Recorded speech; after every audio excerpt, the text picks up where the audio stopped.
Hello, everyone. It's Clay Jenkinson, and welcome to this podcast introduction for this week's program. David Horton is an administrator and professor at Radford University in Virginia. I've gone there 4 or 5 times now over the last few years. He's interested in artificial intelligence and robotics, pedagogy, about the future of higher education. We've become good friends. I went there not so long ago, and we did a live Jefferson Hour from an auditorium at Radford. But he's agreed to come on the program as a guest host from time to time. And he suggested that we talk about the name change and the new emphasis in the program. And I would not have changed the name or moved in a different direction if I didn't think that it was for a good purpose. I'm not at all tired of Thomas Jefferson. Nobody can ever really become tired of Thomas Jefferson. Every time I think that I know what there is to know about him, or more particularly, every time I grow a little weary of talking about certain aspects of Jefferson's life, particularly, of course, race, suddenly I read a new book or have a new thought about him and I light up all over again. And Thomas Jefferson has been one of the central themes, I almost said obsessions, of my life. I first encountered Jefferson when I was in my late 20s or early 30s. Everybody knows about Jefferson, but I read Merrill Peterson's amazing book, Thomas Jefferson and the New Nation, and for a friend of mine, my beloved mentor, Everett C. Elbers, I agreed to portray Jefferson for one night only, a one-night stand as the 3rd president of the United States for a conference on agriculture that he was hosting in North Dakota. I was a college professor at the time. I was my central interest was John Donne and the early 17th century English literature. My degrees are all in literature. I'm not a historian. I'm a humanities scholar, and I've attempted to give a significant portion of my life to trying to understand this extraordinary paradoxical figure. When I look back on it and think that that was 30-some years ago, I'm a little surprised and almost a little embarrassed. I don't regret any of it, truly. Jefferson has been the most important factor in my life. And, I was a young idealist at the age of 25, so believing in our republic, so wanting us to be the class act of the world, so wanting us to set the standards of enlightenment and justice and generosity of spirit and magnanimity and purposeful and thoughtful foreign policy and respect for other nations and other traditions, a belief that books and learning and conversation can lift us to a higher plane of human existence. I know those things sound a little threadbare or quaint at the moment, but I didn't see that at all. And I still don't. I'm still an idealist. I'm a grieving idealist. I'm a somewhat disillusioned idealist now. But I still want America to be that America. Jefferson will always be a part of this program, and the Jeffersonian particularly. But I felt that it was time to move in a new direction because the 250th birthday of the country is coming. I'm fascinated by this. I want to prepare for this. I want to create a book club that will help me make sense of this. I'm reading every book I can possibly read on where we are, what's happened to us, what are the dynamics of what appears to be American decline? Is it decline? Or is it just a very bad mood that we're in? I've also dreamed since I was a young man of traveling the whole country. I've never really been to Florida and Mississippi and Georgia and South Carolina. I've flown in and flown out. I've driven across those states from time to time, but I've never really traveled the country. I'm too busy reading. I was at Vanderbilt for a year, but I was busy studying when I was there. And when I go to a place, I get to the hotel. It's 10:30 p.m. I have a salad at the bar. The next day, I talk or perform or meet. Day after that, I fly somewhere else or fly home. And so I haven't had a chance to really see what Steinbeck called this monster land. And I so want to do that. So all of this is the reason behind the shift from the Jefferson Hour to Listening to America. And we get a lot of questions from our listeners, like, what's happening? Will I like this? Are you abandoning Jefferson? Where's this headed? And so David Horton suggested that we do a program on this subject, and I'm very glad to do it. And he asks great questions. He's a terrific guest host. And so I hope this sort of marks the path that we're taking. But I will say that I did not expect in the last 3 innings of my life to be bewildered about America. I thought we would lurch from strength to strength and from enlightenment to greater enlightenment. And maybe we are in some sense of that term, but it's a particularly unsatisfying time. And of course, let's not ignore the truth. We have a former president who's now been 4 times indicted. If there is a justice system that works, he will either be acquitted or he will be convicted, but I'm assuming that he will be convicted of some of this because, for example, the documents case appears to be an open and shut case. Now, whether you hold a former president accountable, even for that kind of recklessness, is another question. But if we're a government of laws and not men, as John Adams said, then surely someone who is that reckless with state secrets needs more than a slap on the wrist.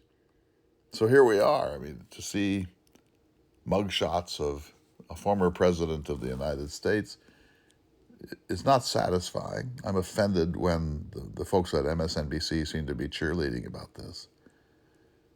It's deeply distressing because it's a symbol of decline.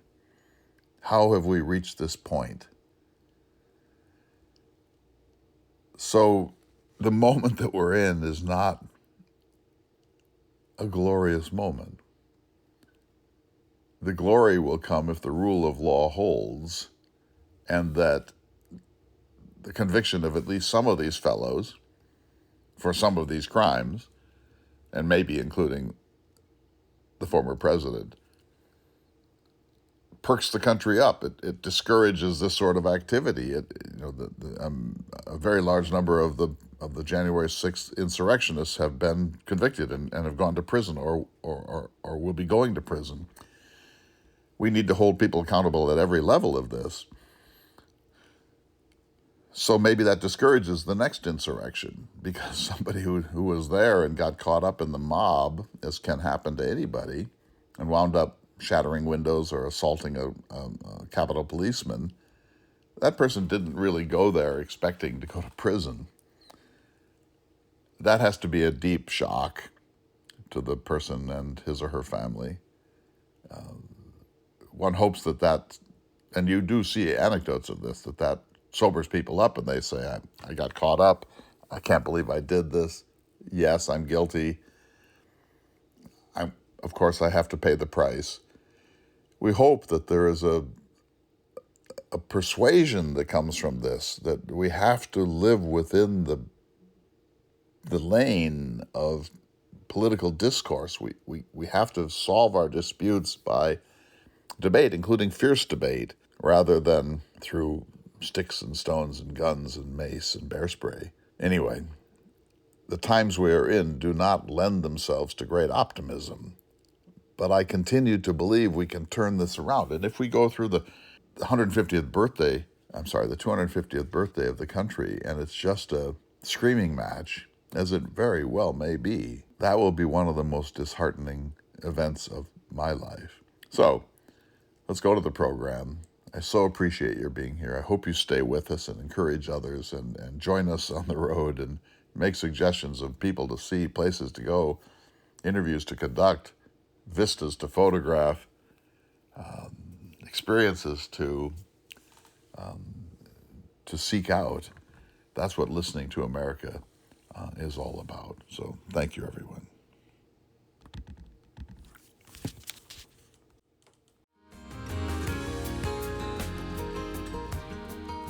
Good day, friends, and welcome to Listening to America with Clay Jenkinson. I'm David Horton, and I have the honor of serving as your guest host today, coming to you from the studios of WVRU Radford at Radford University here in Virginia. Mr. Jenkinson, how are you today, my friend? I'm fine. I'm leaving tomorrow for a 3-week adventure, and it's really the beginning of what will be 8 to 15 years of wandering around this country, attempting to get the pulse of America at this really, I think you'll agree, extraordinary time in our history. Last night, we're recording this in early August. Last night, more indictments were brought down on the former president. The former president is suggesting that there could be civil unrest, and even worse, if these indictments go forward. This is a very volatile time in the history of our democracy. Absolutely it is, and I think it's a critical juncture for America. Now, one of the interesting things I think you're going to find as you travel the highways and byways of this great nation is that life goes on regardless of what happens with politics, and I think you're going to really get to the core of America as we approach our 250th birthday, which is really something that we're going to talk about over the course of this episode of Listening to America. Clay is being so wonderful to me as a guest host here, allowing me to kind of go inside Listening to America, inside the Thomas Jefferson Hour. I understand you have a whole raft of new correspondence and questions and things folks want to know as this great evolution and transition has taken place from the many, many years of the Thomas Jefferson Hour into this great new concept of Listening to America. Can you talk just a little bit about some of the feedback that you've gotten so far? The first thing I did was call our key stations around the country and say, does this sound like a good idea to you? And if they had said no, we're not interested in listening to America, we like the Jefferson Hour, I wouldn't have done it, because I so value the stations that carry us and our audience around the country that has come to count on us.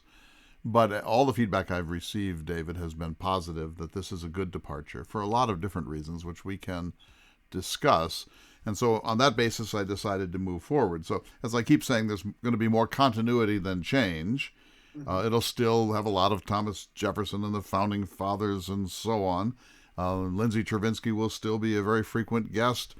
Joseph Ellis will continue to be a frequent guest. David Swenson will come back from time to time to guest host the program, and so on. So I hope people don't feel like, farewell Jefferson, because that's not it at all. But what I've wanted to do is to really try to get a sense of America at this moment. And, I went on this trip down to Four Corners area, the Colorado River Plateau, a couple of months ago. And we were gone for 2 weeks, and we met dozens of people and had amazing adventures. And never once did anyone say the word Biden or Trump, which is to your point, that most Americans are living their lives. Of course they know what's going on, but they're not fixated on it. They're not current events junkies, and they don't spend all their time on MSNBC or Fox or CNN or others. And so most Americans are just doing the things that Americans do. Now, I do think it's an unsettled time in our national history, but people's concerns are not necessarily these two octogenarians who are slugging it out on the national scene. Well, and I think that's a crucial part of all of this. I love the concept. You're listening to America, listening to what the average everyday person has to say, what their concerns are, whether it be water or land use or development or whatever happens to be happening across this vast, vast nation. And a brilliant concept here as we go to the 250th anniversary of our birth. You mentioned someone very important. First of all, who is this David Horton joker that you're talking to, and what happened to the wonderful David Swenson? Can you talk a little bit about where he is and what he is doing? Of course, David is still here in North Dakota. We're old and dear friends. He decided that he turned 70 in February. He decided that it was time for him to slow down a little bit and tend to his garden like Voltaire's Candide. He's a great gardener. He's done some mightily important work on Native American voice, going all the way back to an ethnomusicologist named Francis Densmore, who came to the Great Plains around 1910 and recorded Lakota sound and Mandan sound and Hidatsa sound and Arikara sound. And he's done this amazing, really stunning project for them. And he wants to devote more time to that. That was his first great love. And he's also been the semi-permanent guest host of the Jefferson Hour for 20 years. And so he said, what's enough here? I'll tell you honestly, and to our listeners, I hated to see him go. I love him. I have a deep respect for him. We've been friends for a very long time. I miss him. I think our listeners miss him. But the strength of the program is the ideas that we explore. And, he's not going anywhere. He'll be back, especially on the Joe Ellis programs, because they've formed a very special friendship. And so no shakeup, no chaos. It's just that David has determined that it's time for him to spend more time focusing on his first love, which is Native American culture, and his life as a gardener. And he's a very shy man. Everywhere I go, people say, why don't you ever bring Swenson with you? And I say, you call him. He's a homebody. So he greets everybody. I hope people understand that the program will grow in strength over time. And that, a series of guest hosts are here, including yourself. You've agreed to do a number of programs. Well, and it's such a great honor. And David is such a wonderful, wonderful host, and such big shoes to try to begin to fill for those of us serving as guest hosts. But truly a wonderful man, and we are so glad he's going to continue to be a part of Listening to America. You've talked about the last few decades that you've been doing this, and during that time, things have certainly evolved in the perception of all of our founding fathers, including Thomas Jefferson, and things have certainly been challenging in many arenas as we discuss some of the hard facts that have been a part of Jefferson's life and many of the early founders, and how they are perceived and received by the general public, by a listening audience, by a crowd of folks. I think you've done a brilliant job bringing Mr. Jefferson to life with all of the golden luster that he shines forth, but also the warts that exist as well. But can we talk a little bit about how the perception and reception of Mr. Jefferson has really evolved in the last 20 to 30 years, but particularly the last 6 to 10 years, as we have moved into a time where the pendulum has swung from the deification of our founding fathers to maybe looking at some of the real challenges of the early and middle parts of the American experience?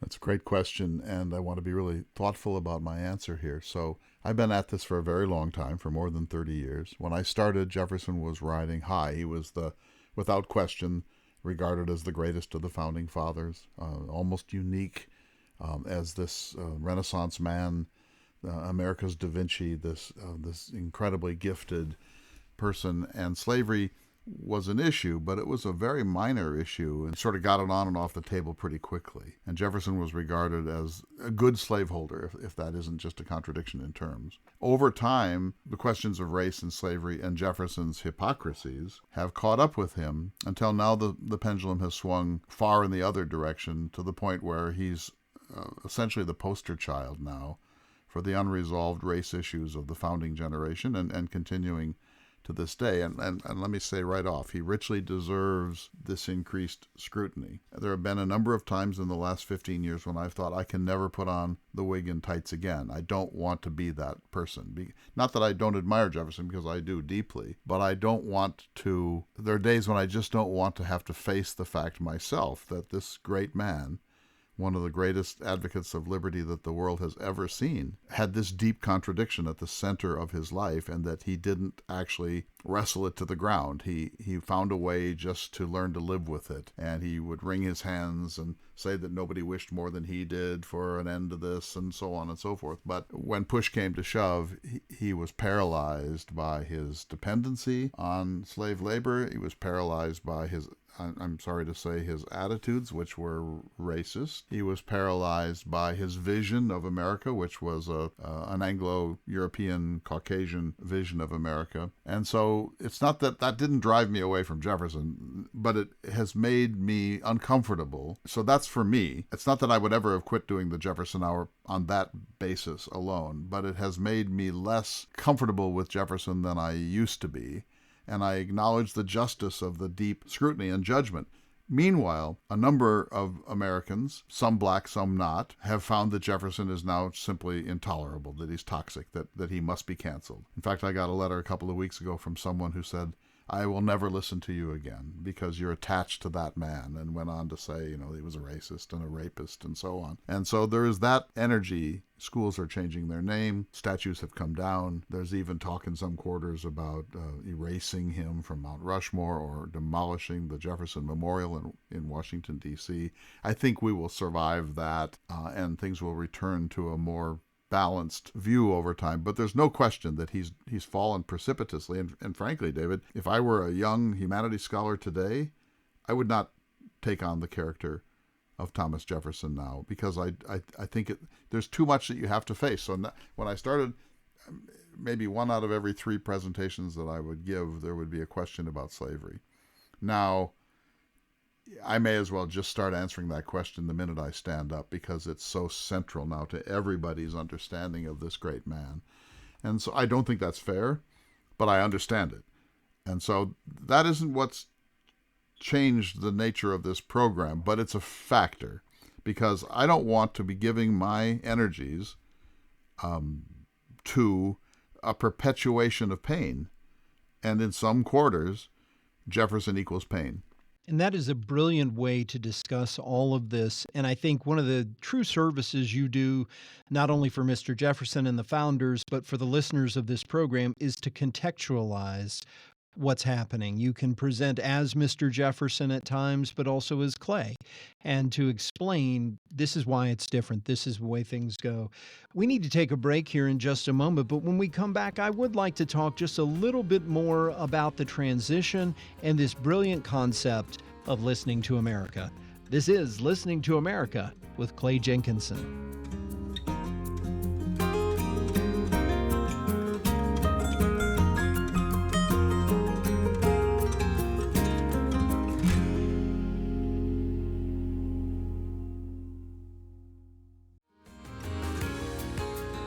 Welcome back to Listening to America with Clay Jenkinson. I'm David Horton, your guest host, and we're talking about the behind the scenes of Listening to America, the Thomas Jefferson Hour, and all things connected to this radio program. Clay, I think as we rapidly approach our nation's 250th birthday, it's a great time for reflection, introspection, and exploration. And I can't think of a better platform than Listening to America to explore that. Can you talk about how you went down that path of creating a new version of this concept and this program to bring American voices to the table? A friend of mine in Sacramento named Dennis McKenna has been wanting for a very long time to do a sort of a magazine about America.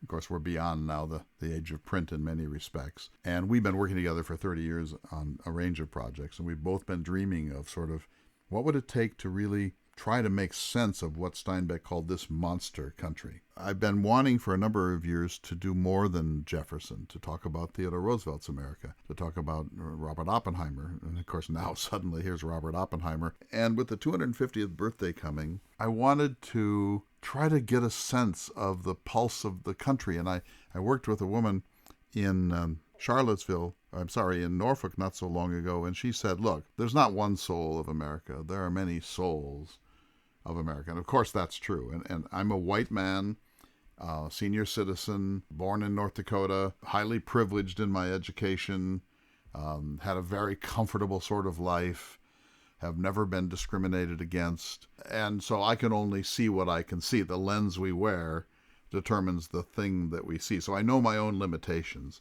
But here's what I want to do, David Horton. Everywhere I go, everyone I meet, I'm going to ask this question as gently as I can. But, what is America to you? What's right about America and what's wrong about America? What Are we off the rails? Have we missed our mission?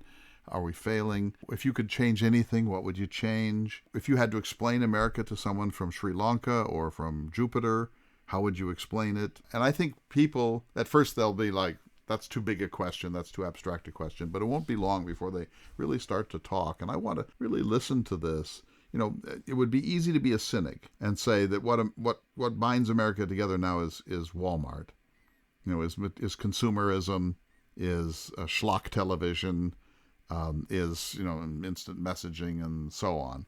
It would be easy to say that, and it does appear to have taken over an enormous amount of our soul's bandwidth. But I don't think that really covers it. And I think, here's my question for you. I think beneath the surface of our cynicism and our disillusionment, there is a deep hunger for a more authentic, more idealistic America that is sort of what Pericles said of Athens in the great funeral oration, that is sort of the shining city on the hill, that the world looks to America as the nation that gets it right. And even when we don't get it right, we self-correct, and that we're filled with idealism to want the human project to succeed. I believe that with all of my heart and all of my mind, and I think you do too. I think you're exactly right. The American ideal is the ideal. Trying to figure out, will this experiment take us where we want to go? One of the most beautiful things about the concept of America is democracy, giving voice to everyone. And that's what I see you doing with this program, because I'm a strong believer that no matter how smart and how learned some folks are, all of us are smarter together than any one of us. And by listening, truly listening, and I'd like to talk about how you feel about actually listening to people, then we can begin to understand things and we can begin to come up with concepts. That is truly the only way we're going to find our way out of these problems that we have, and that we're going to build the future that we would like to live in. And one of the biggest challenges that I see is so many people are more than willing to talk. It's just the listening part, not so much. Can you talk a little bit about your definition of listening and what you hope to achieve as you truly do listen to these citizens going around place to place? I'll be listening, but I'll be recording some of it. So not surreptitiously, but I'll say, would you mind if you sat down for an interview? This could be someone I met in a campground. This could be somebody I met on a hike on Mount Whitney. This could be somebody I met while canoeing the Missouri River in Montana. I'm going to use a kind of gentle Socratic approach to it, David. So I want to say, tell me how you see this country. And then I want to really listen. And here's the thing. You sort of touched on it. There are between 40 and 70 million Americans who voted for President Trump, for Donald Trump, who identify themselves as MAGA, who are routinely belittled and put down by major media and by the intellectuals and by the the great establishments, by Yale and Columbia and Stanford, that's a fatal mistake. I think we have to grant everybody agency. And so I want to hear what people have to say. And I don't think that it's really about Donald Trump. I think it's about frustration, feeling left out of the American equation, feeling put down by those who are politically correct, feeling that the coastal elites regard the heartland as a redneck and bigoted zone. I'm sure you get it at Radford from Washington, D.C. and from Norfolk. I think that there are millions and millions of Americans who are good and decent people who are so frustrated by that nothing ever seems to go right. The deficit just gets bigger. There's corruption in both sides in Washington. Getting reelected seems to be the whole business of being in Congress, etc., that they're disaffected. And their disaffection is honest and real and authentic and needs to be taken seriously and respected. Now, I don't happen to agree with their answer to their alienation, but I respect their alienation. And I think that if we had treated them better, if they had been really regarded as equally legitimate citizens, as the best educated and the most powerful, this might not have happened. I want to listen. And so I don't want to get tripped up when someone says Biden is the worst thing that ever happened to this country. I'm not going to flare up and say, I got nothing more to talk with you about. I'm going to say, tell me more, why? And what are his errors or sins aside from his son? But it's not about politics. My point is that I want to really go and get over the crust. We all carry a kind of a rhetorical crust, the talking points that we bear when we talk at coffee houses. And I want to get beyond that and say, what does it mean to be an American at this moment in our history? And I think that the answer will be surprisingly positive. And I think the answer will not be the talking point cliches. And so, my daughter says that I have a talent for staying engaged with people who I disagree with and who disagree with me. I don't make it clear that I'm judging or that I'm flaring or that I'm resisting, that I really genuinely want to know how people think and what makes them tick. I hope that's true. Certainly that's my goal. I think you do a beautiful job with that. And it is very challenging when you're presented with something that on the surface you may find it abhorrent and uncomfortable and difficult discussions. I talked to a group of friends not too many years ago, and we talked about one of the most important skills you can develop is the ability to have an uncomfortable conversation and to be able to sit and truly listen and communicate on a level that comes up with some sort of understanding, outcome, solution. I will say to your point of so many Americans feeling frustrated and unheard and left out, I think what tends to happen in those situations is folks look for chaos because their lives in many ways are chaos, and they think, I got a better shot if everything is chaotic than if the system works against me. And that's a fundamental thing to listen to as a leader. That's a fundamental thing to listen to as a scholar. And it's a fundamental thing to listen to as a citizen. I think one of the biggest challenges of being an American and being in a democracy is that we are all have this glorious burden of being responsible. And we need to be a part of this system. There is no authoritarian government that rules us. We all together are part of this, and we have to come up with our own solutions. There's no white knight who's coming in to save us in one way, shape, or form, and there is no easy solution that is just going to magically happen. I agree with that, by the way. I totally agree with that. I think people are disaffected and alienated. You can't listen while you're talking. You have to shut up and listen. And listening is harder than you think because you have to discipline yourself to listen.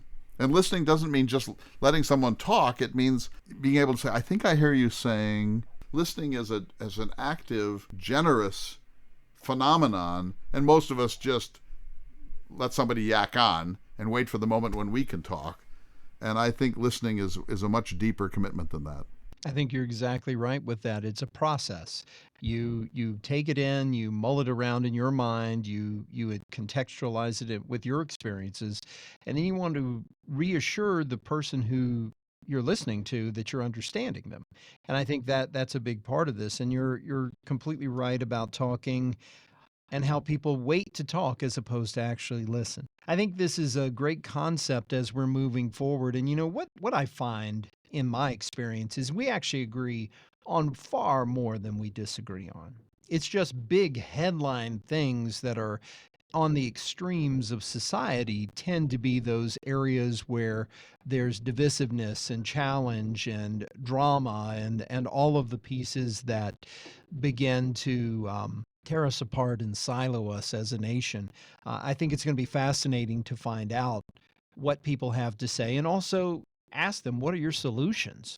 That's the biggest part of this. It's one thing to identify a problem. There's a hole, there's a bridge that needs fixing, there's this problem.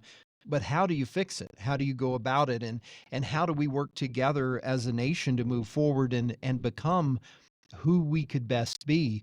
One of the things I'm always fascinated about as we go back to Mr. Jefferson once again, as we go back to the founders, they identified a problem, but they also identified a solution. It was an imperfect solution, but a constitution, a democracy, a new form of government that had never been seen in this way on this planet.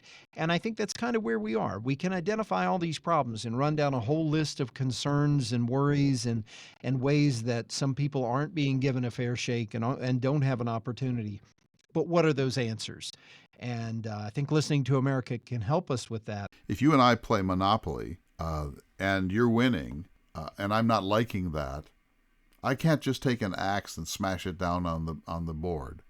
that you have to play by an agreed upon set of boundaries and guardrails. That's what politics is. It's a way of solving really difficult public problems with your voice and with reason and persuasion and majority rule rather than the threat of violence or the use of violence. And I fear that we've reached this point where people are so disaffected, they think the system is so rigged that they are willing to use violence as a means of directing public policy. And that's not a republic. That's what happened to the Roman Republic.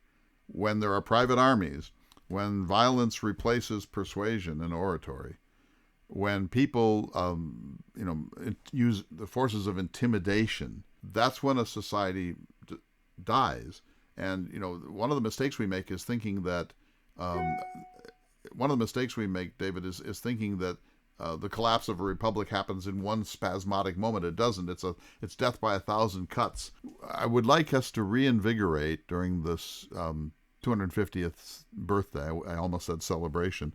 I'd like us to reinvigorate the idea that we will develop a set of norms and rules, and we will agree to live within their boundaries, even when it's frustrating. And I think that erosion in our time is the first time it's legitimate to say we might be Rome. We might be the collapse of the Roman Republic. I think we're teetering on the edge of that now. And so I think that until we start treating whoever the other is, you have another, I don't know what that is. It could be a libertarian. It could be a conservative. It could be a liberal. It could be an environmentalist. But there's an other in your life. Until we agree to respect the other, I don't pretend that one tiny little humanities scholar can make much of a difference, but I think we all have to do what we can. I think you are setting up a stage for opportunity, and also all those you encounter and the people who listen to this program will have an opportunity to do the same thing, to carry forth these ideas, to talk about it a little bit, and to listen in their communities. That can be a part of this journey as we move forward. You mentioned several things in your comments there that reminded me of a government teacher I had in a civics class just a few years back. I won't mention how many, but she told me the rich and powerful, we don't have to worry about them. They can take care of themselves. We are the government.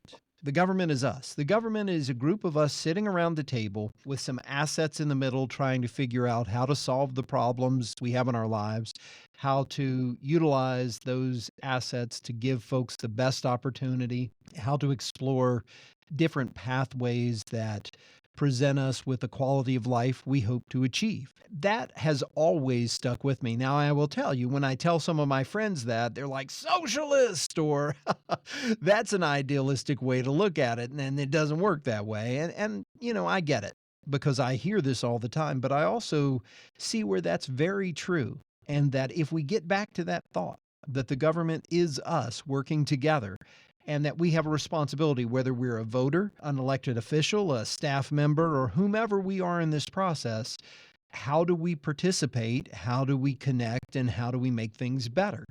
Can you speak to how that is going to impact you and the nature of a Jack Kerouac or other great explorers across America who have reflected on the day might be a part of your experience? I think it's a great question. So I am going to get out on the road, and it'll be off the interstates whenever possible. William Least Heat Moon's concept of the Blue Highway, I like that concept very much. So I've been trying to decide who I am. Am I William Least Heat Moon on the blacktop roads of America, or am I Charles Kuralt for CBS wandering around? He was a little schmaltzy for my taste. Am I Steinbeck in Travels with Charlie, going out to pretend to rough it and to have conversations? Am I Kerouac? I think I might be beyond the Kerouac phase of my life. Am I Robert Pirsig, Zen in the Art of Motorcycle Maintenance? But I want to be some of all of those things. But if I had to choose one, I would choose Steinbeck, because Steinbeck in 1960 felt that he was out of touch with America, that he had largely lived a coastal life, mostly in California and partly in New York. He decided that he was out of his own mojo, so he decided to buy one of these newfangled truck campers and go out in search of America. He made a 7,000-mile journey. He went all the way up to the top of Maine, and then along the Great Lakes to Seattle, and down to San Diego, and over to Amarillo, and then to New Orleans and back up. about a 4-month journey. And his wife, his third wife, Elaine, said, take the poodle. So, of course, that became the making moment of that. I will not be taking a dog. David, I can't keep a chia pet alive, but I want to do some of that. And, he said that he wanted to go see if he could understand the pulse of the country. And so, yes, I will. I'm reading all those books, actively reading them, and it's just great. I've read Kerouac now for probably the 20th time in my life. I'm going to read all that travel literature, and people are suggesting other books for me to read too. But I'm mostly going to go myself, and I'm going to have an Airstream, and it's going to say "Listening to America," and I'm going to get up in the morning and load it up, and I'm going to drive to some place, and I'm going to see what happens. But I'm going to also go see people. So, it's not just going to be wandering and whoever you meet in the campground, but I want to interview people who are Steinbeck scholars. I want to follow the Lewis and Clark Trail. I want to look at Theodore Roosevelt's conservation footprint in America. I want to go to national historic sites and national battlefields and presidential libraries and national parks and national monuments. And so I'll be traveling with a purpose. And so my first journey will be a Steinbeckian journey, but then there will be others and lots of things along the way. I have a particular interest in white Indian relations with Native Americans. That's one of my passions, and so there'll be lots of that. I plan to put on a lot of miles. My administrative assistant and good friend Beth says, great, so what's your carbon footprint going to be here? Well, there is that. I will have a relatively large carbon footprint, but I hope to make up for it. You'll have to plant a tree wherever you go. Exactly. And there we'll go. That's how we'll address that. This is Listening to America with Clay Jenkinson.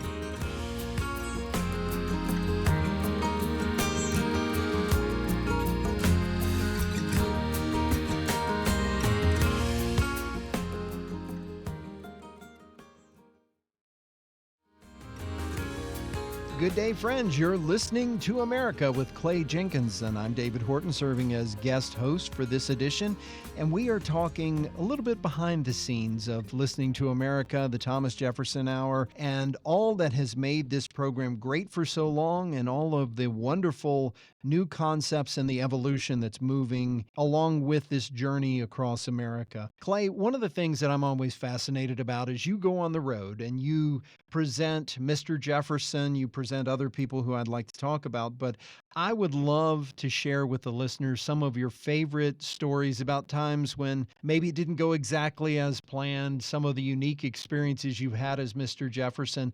Portraying a founding father is not always easy. The question is, how much time do you have here? I've had a great life, but things can go wrong. I've had to fly in character on a commercial airline because I was late for something. I've had to dress in innumerable closets and men's rooms. And one time in Austin, Texas, I had to fly through the night because planes had been canceled. So I get to this major conference, and I'm in the men's room putting on my tights and my wig, and somebody who doesn't know any of what's going on walks in and sees somebody putting on tights, did backflips right out the door. I was arrested in Kansas, not arrested, but stopped by a highway patrolman, and I was Jefferson, and I said, I don't really believe in state militias. And boy, that was the cavity search that time. One of my favorite stories is when I was Theodore Roosevelt in Dallas, and it was the Dallas Humanities Group. They put me up in this fabulous, 30-story hotel, and I'm on the 26th floor, and I dress as Roosevelt. When I dress as Roosevelt, I have a top hat, and I have a pince-nez glasses, and a black tuxedo, and a cane. When I get into an elevator, my only hope is that I get to the ground floor without it stopping anywhere.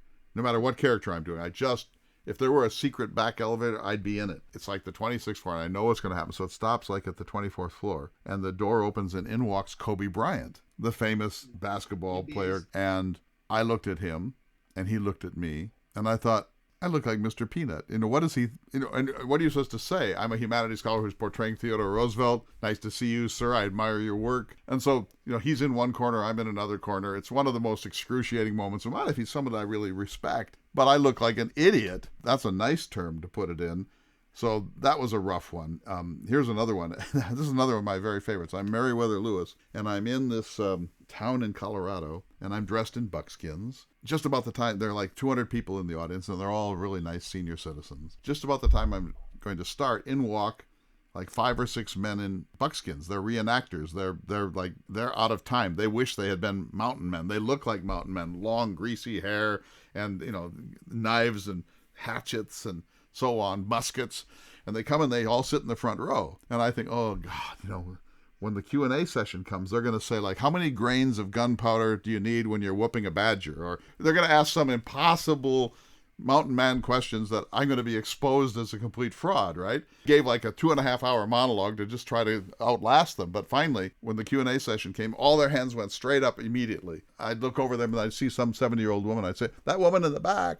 And she'd say, what did you eat on the road, Mr. Lewis? But finally, I had to call on them, and luckily, I was able to answer their questions. So then afterwards, they come up, and they said, would you like to have lunch? And I thought, okay. So we go out of this cafe, and it's like a scene out of a Gary Larson cartoon. Now we have 6 people in buckskins having lunch in a cafe. And, think of the waiters. Think of the staff. And so they bring the food, and we're eating, and then it's towards the end of the meal, and this guy says to me, have you ever eaten dog? Because Lewis and Clark ate some dog, And I said, no,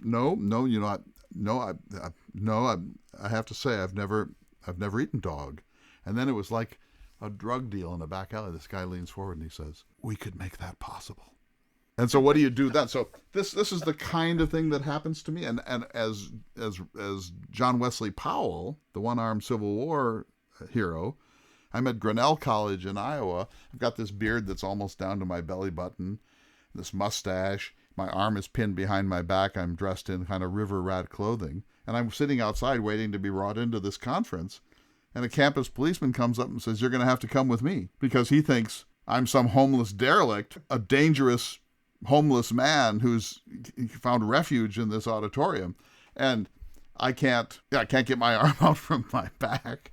And I think I'm going to wind up overnight in jail. Luckily, I was rescued. But I could tell stories like this forever about the stuff that can go wrong. You do too good a job portraying these characters. It's too real. It's too real. I have to ask, did you take him up on the offer for the dog? I did not. I should have. So one time, I'll just tell this story. It was in West Virginia, and I needed a haircut. And I asked the host, can you find me a place to get a haircut? So I go to get a haircut, and he's asking me what I do. And I don't really like to talk about what I do because it's so goofy.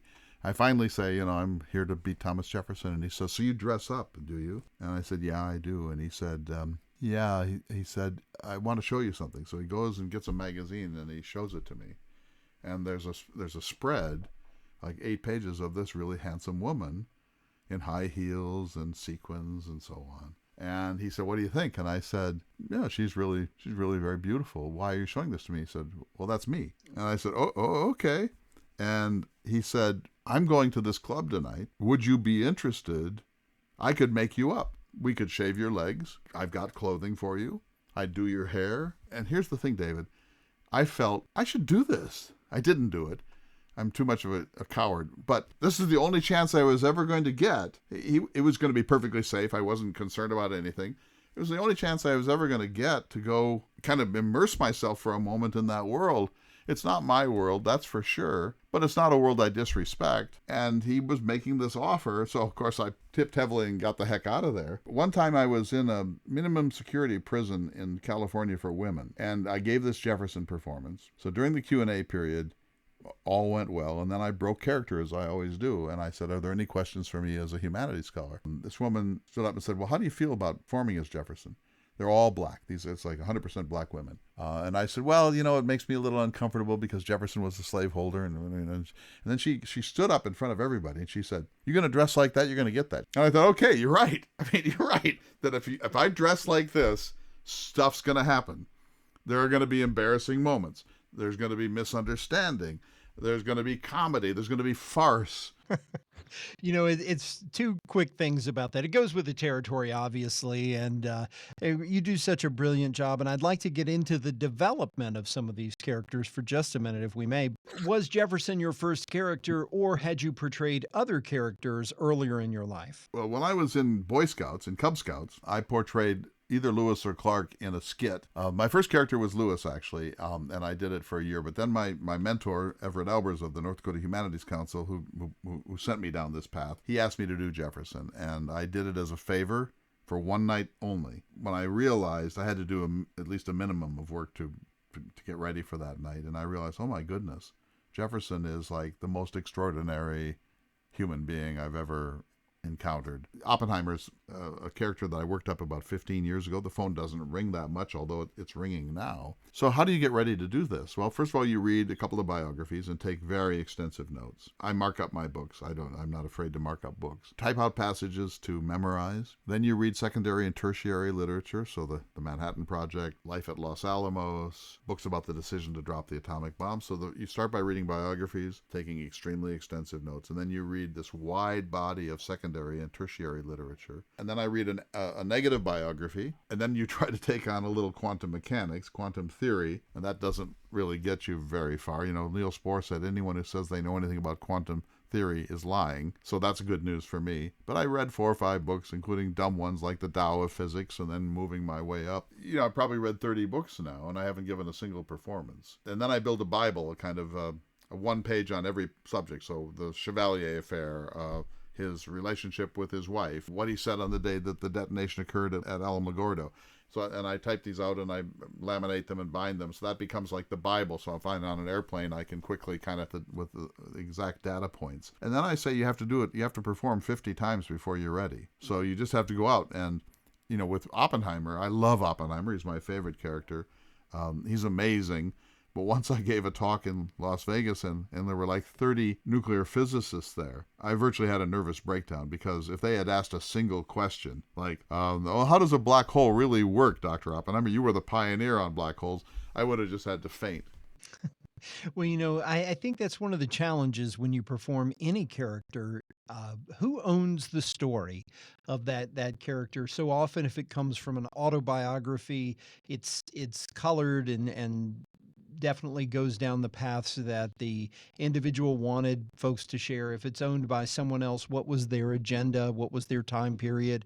How did they frame that character? In fact, we here in our community have a pioneer, a female, Mary Draper Ingalls, and her family has told her story for many generations of a long journey home after captivity from Native Americans. And there are different interpretations of those stories by different folks over the years, and certainly it has evolved as we have learned more. But I think that's always fascinating as you're developing a character, and Oppenheimer is a good one. Now, without any spoilers, how do you think Oppenheimer was portrayed in the new blockbuster motion picture that has just been released in 2023? I think that it's brilliant. I think that the film is not flawless, but from a historical accuracy point of view, virtually flawless. And I just wrote about this yesterday and posted it on Facebook and on ltamerica.org. That if you see like JFK, Oliver Stone's movie, beware. You'll just get confused, and to the extent that you understand any of it, it's wrong. I really object to that in Hollywood when they willfully distort the historical record.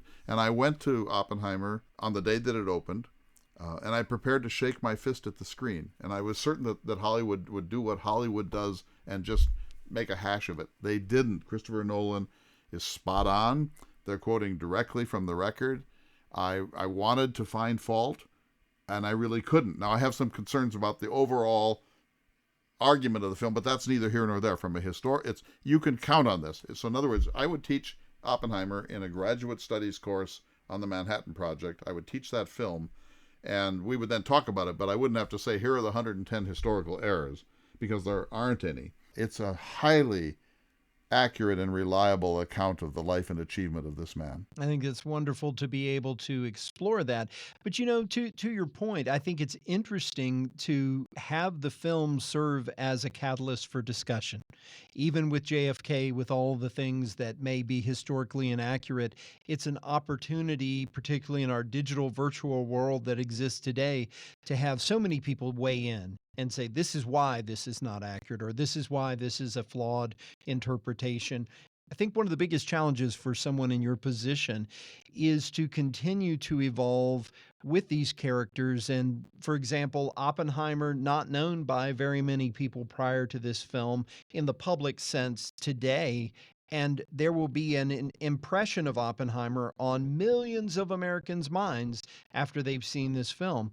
Does that adjust your performance? Does that affect your performance in any way as you continue to present this character? Another great question. So For 9 years, I was the director of the Great Plains Chautauqua, and for 17, the Great Basin Chautauqua out in Reno.